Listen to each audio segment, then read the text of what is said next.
Olá, meu amado irmão, minha irmã, você que nos assiste, que a graça e a paz de Jesus esteja com todos.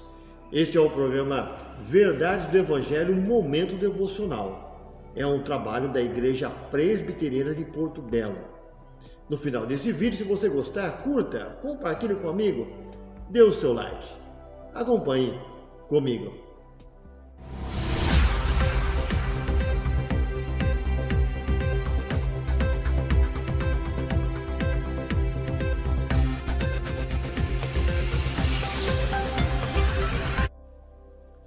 Hoje eu quero falar sobre o seguinte tema: vida versus morte. Vida versus morte.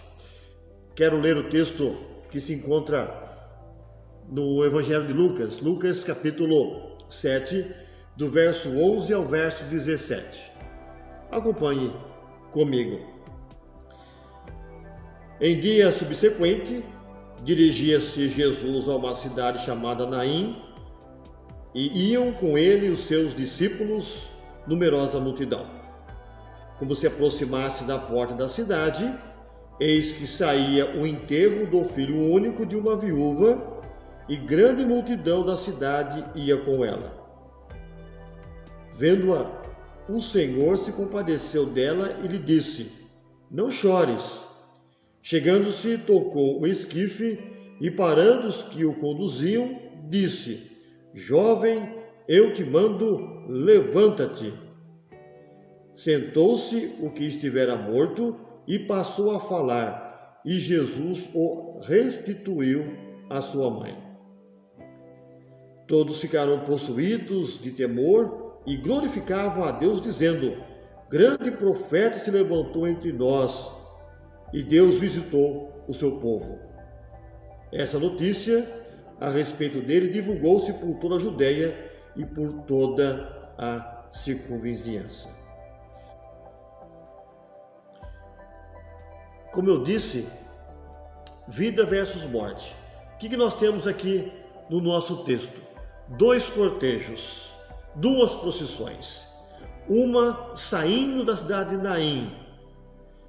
É o cortejo dos sem esperança, é o cortejo da morte, é o cortejo que sai da cidade levando um defunto, o único filho de uma mãe e viúva. O outro é o cortejo da vida, que estava entrando na cidade de Naim. E esse cortejo tinha como a pessoa principal Jesus, o autor da vida. Junto com ele estavam seus discípulos e grande multidão. Na saída desta cidade, esses dois cortejos se encontram. De um lado da morte, do outro lado o cortejo da vida. Do outro lado, o personagem morto, o que estava entrando em Naim, o personagem da vida. Era comum os judeus sepultarem os mortos fora da cidade, porque a pessoa morta, o defunto, ele era impuro e não se poderia tocar nele, e também não poderia ser enterrado dentro da cidade, teria que ser enterrado fora dos muros da cidade. Nesse texto de Lucas, nós entendemos que é a primeira vez que o evangelista utiliza-se do termo Senhor para Jesus. Por quê? Porque na verdade quer dizer que Jesus é o Senhor da vida. Meus queridos, nessa situação vida versus morte, o que nós podemos perceber? Bom, Jesus, no tempo que ele passou aqui, ele ressuscitou 3 pessoas. A filha de Jairo, o filho da viúva, que é o texto que nós acabamos de ler, e Lázaro. Todos esses milagres demonstram a ação de Jesus, o poder de Jesus sobre a morte.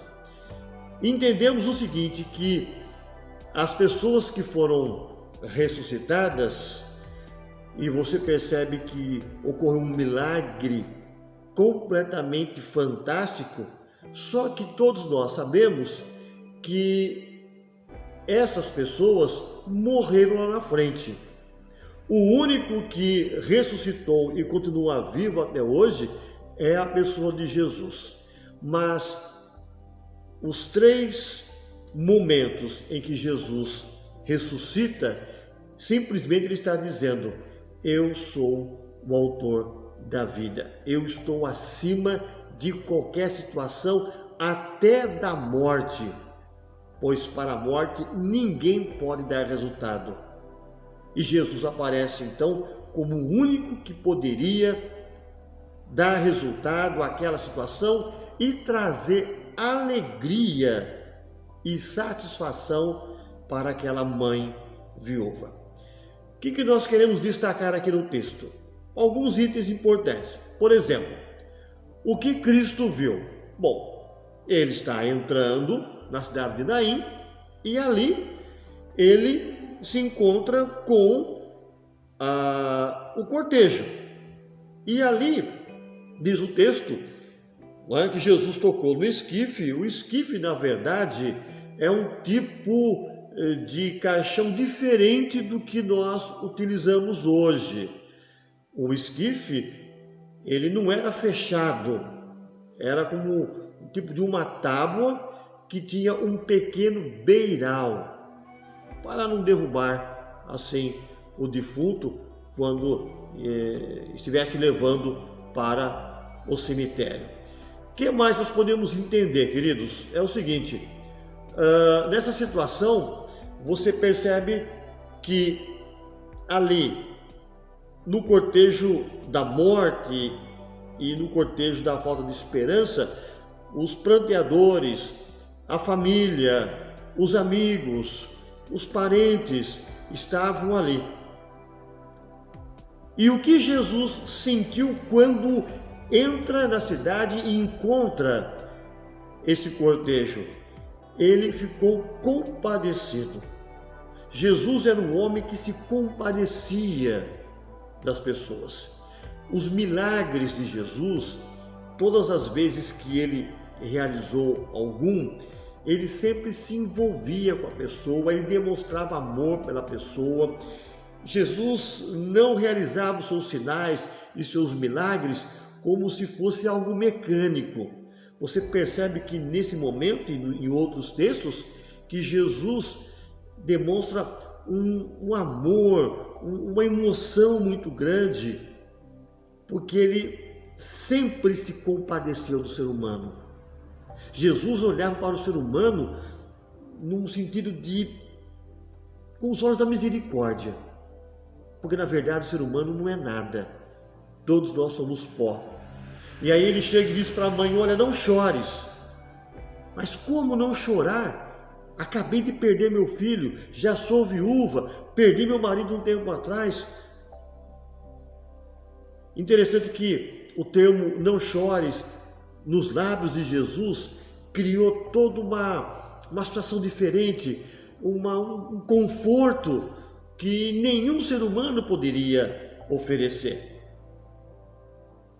E ele então manda parar esse cortejo, ele coloca a mão nesse esquife, nesse caixão e fala o seguinte: jovem, levanta-se. E ele levantou. Interessante que diz o texto que Jesus começou a conversar com esse rapaz e entregou a mãe, dizendo: olha, aqui está teu filho. Porque você pode perceber no texto aí, Jesus conversando com aquele rapaz que estava morto, para deixar bem claro para a mãe e para todos aqueles que estavam ali que ele estava bem, que ele estava raciocinando, que voltara a ter vida.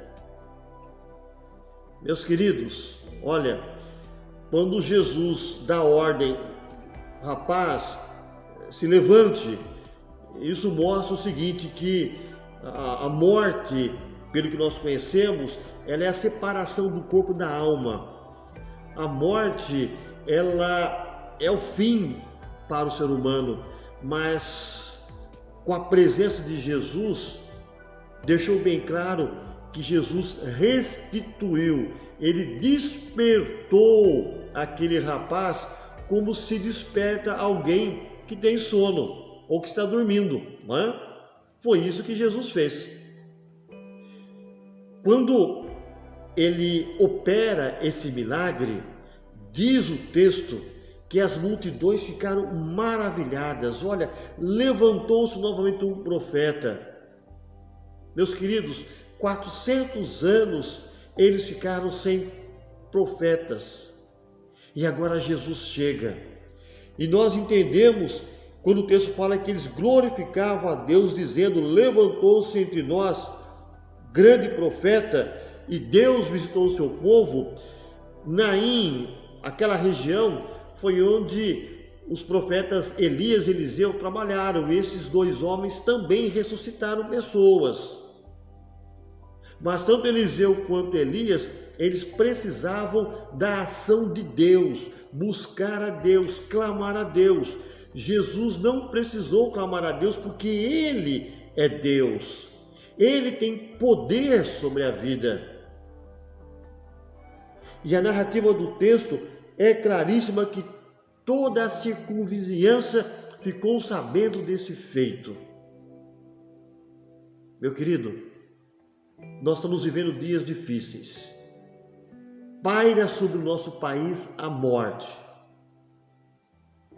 Eu tenho a plena certeza que você conhece alguém, ou talvez um amigo ou um parente que morreu por causa do coronavírus. Com certeza, eu acho que você conhece alguém. Jesus não vai ressuscitar essas pessoas hoje. Não é? O que nós entendemos é que, pelo texto, que Jesus é a ressurreição e a vida. O que nós entendemos é que Jesus é a ressurreição depois que a pessoa parte desse mundo. E o que nos leva a pensar aqui no texto, já que o nosso tema é vida versus morte, eu pergunto para você: como está a sua vida hoje? Você está vivo com Deus ou está morto? Porque quem está morto, mesmo tendo essa vida, está morto para Deus. O que Jesus está propondo para você é uma vida com Deus. O cortejo da morte dos sem esperança precisa parar. E você que me assiste deve entender que Jesus é o príncipe da vida. Jesus é aquele que está oferecendo vida. E a reflexão é essa: como está a minha vida com Deus? Será que eu estou morto ou será que eu tenho a certeza da minha vida eterna? Meu querido, é para você pensar. Que Deus te abençoe. Eu quero orar com você. Pai eterno, muito obrigado, porque o Senhor é o Deus da vida. E nós fazemos parte do cortejo daqueles que têm esperança, daqueles que creem na vida após a morte. Sabemos, ó Deus, que Jesus veio, morreu e ressuscitou para dar-nos a certeza da vida após a morte. E todo aquele que crê em Jesus, mesmo que morra, diz as Escrituras, vai viver. Que cada um que está nos assistindo nesse momento tenha a certeza da vida após a morte. Nós oramos e o fazemos em nome de Jesus. Amém. O Senhor te abençoe e te guarde. O Senhor faça resplandecer o rosto sobre ti e tenha misericórdia de ti. O Senhor sobre ti levante o rosto e te dê a paz. Meu querido, que Deus te abençoe. Um forte abraço.